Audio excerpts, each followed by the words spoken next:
పెద్దలు, మన పార్టీ అధ్యక్షులు, మనందరి ఆరాధ్య దైవం, తెలంగాణ సాధించిన మన నాయకుడు కేసీఆర్ గారి నాయకత్వంలో నిబద్ధతతోని పద్ధతిగా ఎక్కడ కూడా ఒక్క పైసా అవినీతికి తావు లేకుండా పని చేసిన అని చెప్పి ఇప్పుడు వాళ్ళకి చెప్పిన.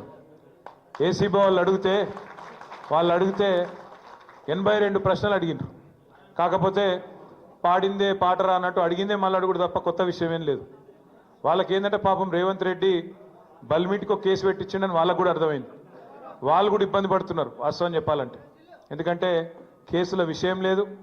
వీడికెళ్ళి ఫార్ములా ఈ రేస్ అనే ఒక ఈవెంట్ని హైదరాబాద్నే ఉంచాలి, కష్టపడి తెచ్చినాం ఇండియాకు మొదటిసారి భారతదేశానికి, ఇక్కడనే ఉండాలి, ఇక్కడ ఉంటేనే మన రాష్ట్రానికి పెట్టుబడులు తెచ్చుట్లా కానీ భవిష్యత్తులో ఎలక్ట్రిక్ వాహనాలకు హైదరాబాద్ను తెలంగాణను ఒక ప్రధానమైన స్థావరంగా ప్రపంచంలో తయారు చేయాలనే ఒక విజన్తో చేసిన పని తప్ప ఇలా పైసలు అవినీతి అలాంటి గలీజు పనులు రేవంత్ రెడ్డి చేస్తాడు తప్ప మేము చేయము, మాకు ఆ కర్మ పట్టలేదు అనే మాట కుండబద్దలు కొట్టినట్టు వాళ్ళకి చెప్పిన. మీరు ఎన్నిసార్లు పిలిచినా ఎన్నిసార్లు రమ్మన్నా వస్తా, నాకేం ఇబ్బంది లేదు, తప్పకుండా వస్తా, మీకు విచారణకు పూర్తిగా సహకరిస్తా అని కూడా చెప్పిన. దాంతోపాటు వారికి ఇంకొక విజ్ఞప్తి కూడా చేసిన. సరే కేసు పెట్టినరు, విచారణ చేస్తున్నారు, పర్వాలేదు, ఇట్లాంటి కేసులు ఇంకొక 100 పెట్టినా ఎదుర్కొంటాం. కానీ వాళ్ళకు ఇంకొకటి కూడా నేను చెప్పిన, మీరు మీ ప్రభుత్వం ఎన్ని కేసులు పెట్టినా ఎన్ని రకాల ప్రయత్నాలు చేసినా కేసీఆర్ గారి సైనికులుగా మేము మాత్రం ఖచ్చితంగా ఈ సంవత్సరం మొత్తం ప్రజా సమస్యల గురించే మాట్లాడతాం, ప్రజల గురించే మాట్లాడతాం.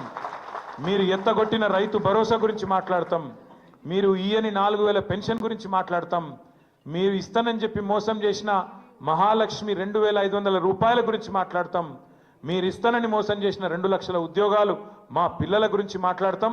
ఖచ్చితంగా ప్రతి సమస్యను 6 గ్యారంటీలు 420 హామీలు ఏ ఒక్కటి ఇడిచిపెట్టకుండా మాట్లాడతాం.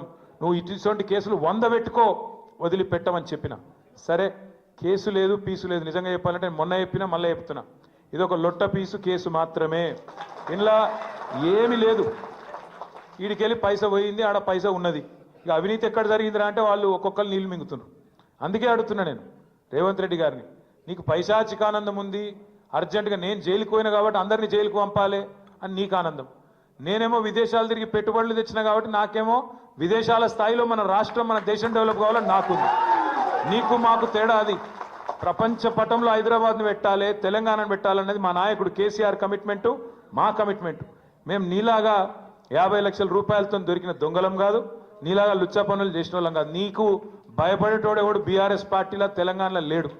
మీరు చూస్తుండ్రు, నేను చెప్పుడు కాదు, మీరు చూస్తుండ్రు. రాష్ట్రంలో ఎవడు కూడా రేవంత్ రెడ్డిని ముఖ్యమంత్రి కింద చూస్తలేడు. మీరు ఇక అంటే మళ్ళీ ఇంకొని కేసు పెడతాడు, వాని లోపలెత్తాడు.